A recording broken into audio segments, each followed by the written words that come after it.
तो चलिए आज हम अपनी इस क्लास में देखेंगे इब्न बतूता के बारे में। किसके बारे में? Ibn Battuta.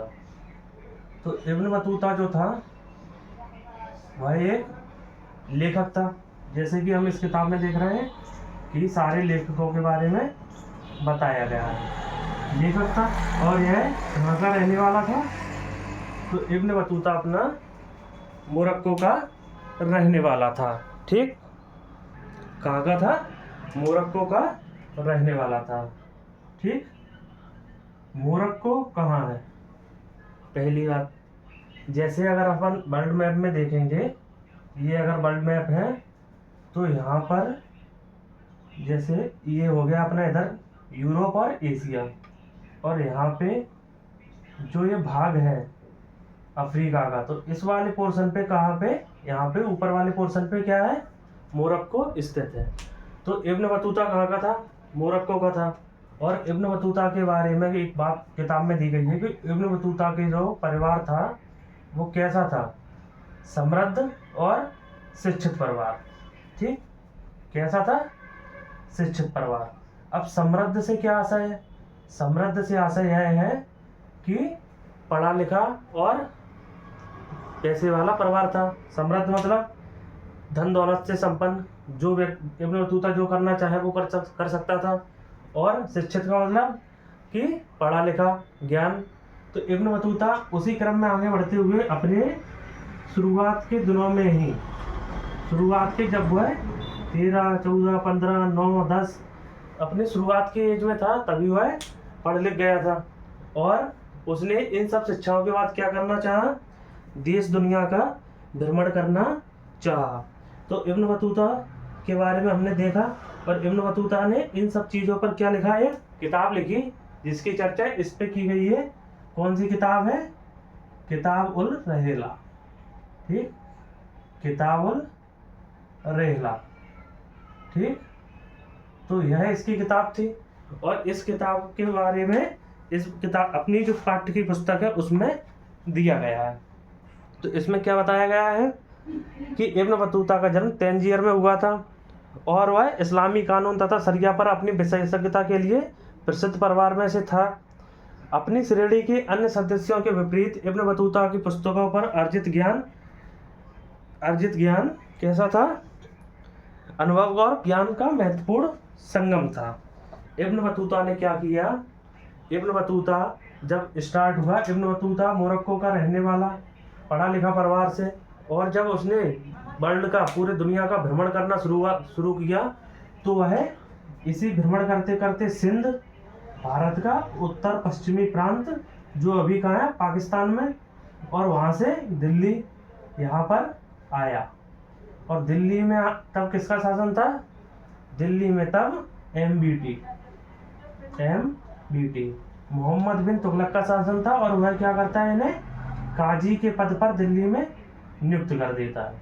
ठीक, इब्न बतूता के बारे में किताब में दिया गया है कि उसने अपनी जर्नी कैसे स्टार्ट की और कैसे वह दिल्ली के काजी के पद पर आसीन हुआ, और कुछ समय पश्चात जब उसकी क्या होती है? मोहम्मद बिन तुगलक से बात नहीं बनती और उनके बीच में वाद विवाद होता है, तो वह जेल में डाल दिया जाता है, जेल में या कैद में डाल दिया जाता है। ठीक, और उसके बाद जब उनके बीच के जो मतभेद थे वो ठीक होते हैं, तो उसे दोबारा से निकाल के चीन जाने का आदेश दिया जाता है। और इब्न बतूता अपने जीवन काल में बहुत सारे देशों में घूमता हुआ अपनी इस किताब का वर्णन करता है। तो इब्न बतूता कहाँ कहाँ गया? तो इब्न बतूता पहले भारत के पास श्रीलंका, ठीक, मालदीव, चीन, और संभवतः रूस भी गया। तो इब्न बतूता ने उस जमाने में इतने सारे शहरों की, इतने सारे देशों की यात्रा की, और भी कई देश जो से रास्ते में मिले उसकी यात्रा की।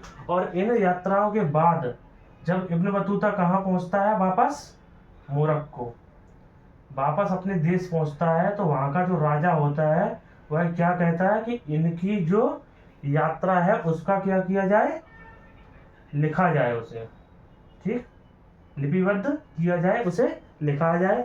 और एक इब्न, क्या नाम मिलता है अपन को, इनके जो लेखक इब्न जुजू नाम था, एक मिनट, तो इब्न जुजाई ने क्या किया, इनकी जो यात्रा है उसको लिखा और इन्होंने बोला। ठीक, यहां तक समझ में आया।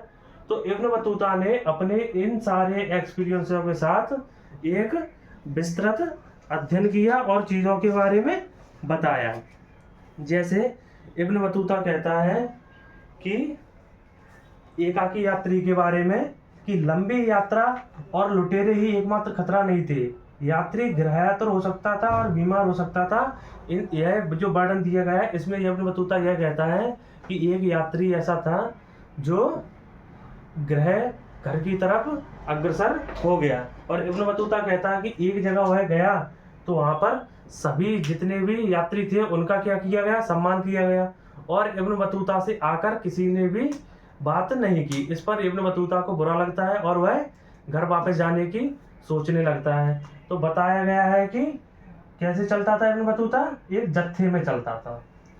मतलब जत्था का अर्थ होता है जैसे हम लोग कहीं तीर्थ जाते हैं तो 40, 50, 10, 20 लोग इकट्ठे जाते हैं, ऐसे इब्न बतूता एक जत्थे में चलता था अपने बहुत सारे यात्रियों के साथ। और इस पर एक बार क्या हुआ था, हमला हुआ था जिसमें इब्न बतूता घायल हो गया था और बच गया था।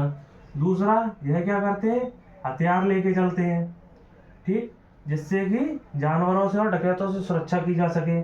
तीसरा, कि खाने पीने का सामान, खाना भी लेकर चलते हैं, क्योंकि किताब में बताया गया है कि ग्वालियर से दिल्ली की दूरी बताई गई है लगभग 10 दिन, सिंध से दूरी बताई गई है 40 दिन।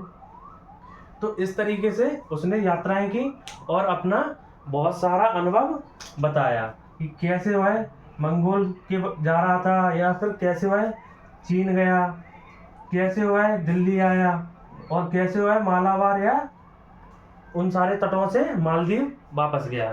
तो इस किताब में इब्न बतूता ने इतनी सारी चीज़ों के बारे में बताया है। ठीक, अब हम इसमें आगे देखेंगे कि जिज्ञासाओं का उपभोग। जैसा कि हमने देखा कि इब्न बतूता एक हठीला यात्री था। उसने उत्तर पश्चिम अफ्रीका में अपने निवास स्थान मोरक्को जाने से पूर्व उत्तरी अफ्रीका, पश्चिम एशिया, मध्य एशिया के कई भागों में क्या किया, भ्रमण किया। अब शिक्षा और मनोरंजन, जैसे इब्न बतूता ने बताया कि राजा ने आदेश दिया और उसके हिसाब से उसने विभिन्न कार्य किए। इब्न बतूता के पद चिन्हों पर चलकर बहुत सारे अरबी यात्री भी भारत आए। तो इब्न बतूता के बारे में हमने इतना देखा, और अब आगे हम देखेंगे फ्रांसवा बर्नियर के बारे में। और इस किताब के आगे अगले पन्नों पर या अगले पेजों में इब्न बतूता के बारे में बहुत सी चीज़ें दी गई हैं, तो उसको हम क्या करेंगे, धीरे धीरे देखेंगे। अब हम देखेंगे फ्रांसवा बर्नियर के बारे में। तो फ्रांसवा बर्नियर कौन था?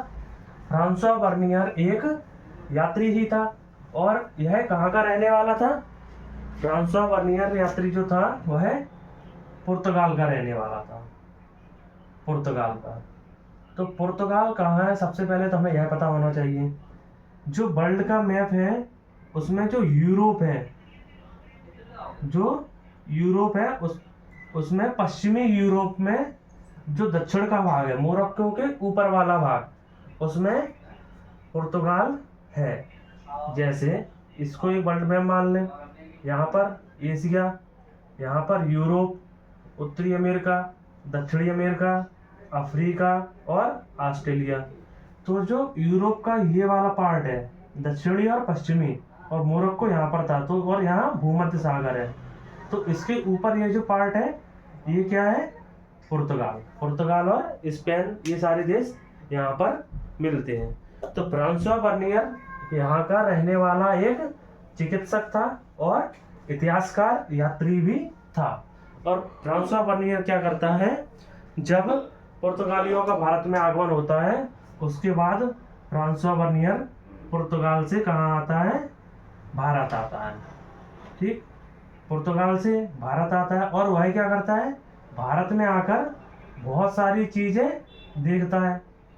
और इसके लेख में हमें एक चीज़ समझ में आती है, जैसे कि हमने देखा कि ये अगर वर्ल्ड का मैप है तो इधर नॉर्थ इधर साउथ, इधर वेस्ट और इधर ईस्ट। अब एशिया में यहाँ पर है भारत और यहाँ पर है पुर्तगाल। तो पुर्तगाल भारत के पश्चिम में है।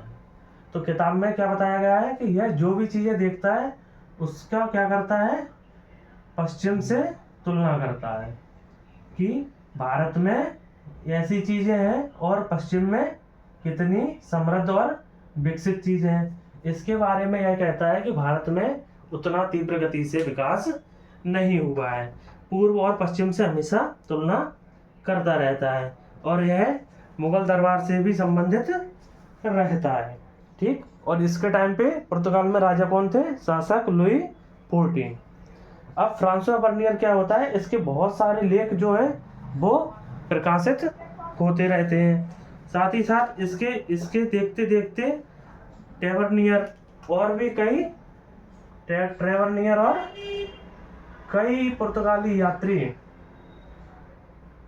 क्या करते हैं, भारत आते हैं और इस तरीके से खोज करते हैं।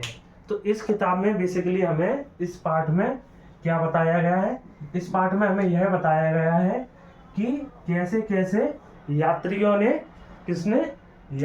ने विभिन्न सारे वर्णन और साहित्य की रचना की है, जो कि पाठ का नाम है यात्रियों के नजरिए। अब समझेंगे यात्रियों के नजरिए का एक संक्षिप्त समझ। कोई यात्री है, वह अगर कहीं यात्रा कर रहा है, जैसे एक व्यक्ति ग्वालियर जाता है, ग्वालियर में वह जो जितनी भी चीज़ें देखता है उसका अपने गृह जिले से क्या करता है, मान लो वो भिंड का रहने वाला है तो वह भिंड से उनकी तुलना करेगा, चीज़ें अच्छी है या नहीं, और घूम के वहाँ पे कोई जॉब करके या किन्हीं लोगों से मिलके उनके साथ रह के जब वापस आएगा या वहीं पे रुकेगा ग्वालियर में, तो अपनी किताबों को लिखेगा। और उस तरीके से जो लिखी गई किताबें हैं वह क्या है, यात्रियों के वर्णन। तो उसी तरीके से इस किताब में क्या बताया गया, अलबरूनी के बारे में बताया गया, इब्न बतूता के बारे में बताया गया और फ्रांसवा बर्नियर के बारे में बताया गया है, और कैसे कैसे इनने कौन कौन सी चीज़ों के बारे में लिखा है और कैसे वर्णन दिए गए हैं उनके बारे में बताया गया है, जो हम अपने अगले वीडियो में पढ़ेंगे। ठीक, धन्यवाद, जय हिंद।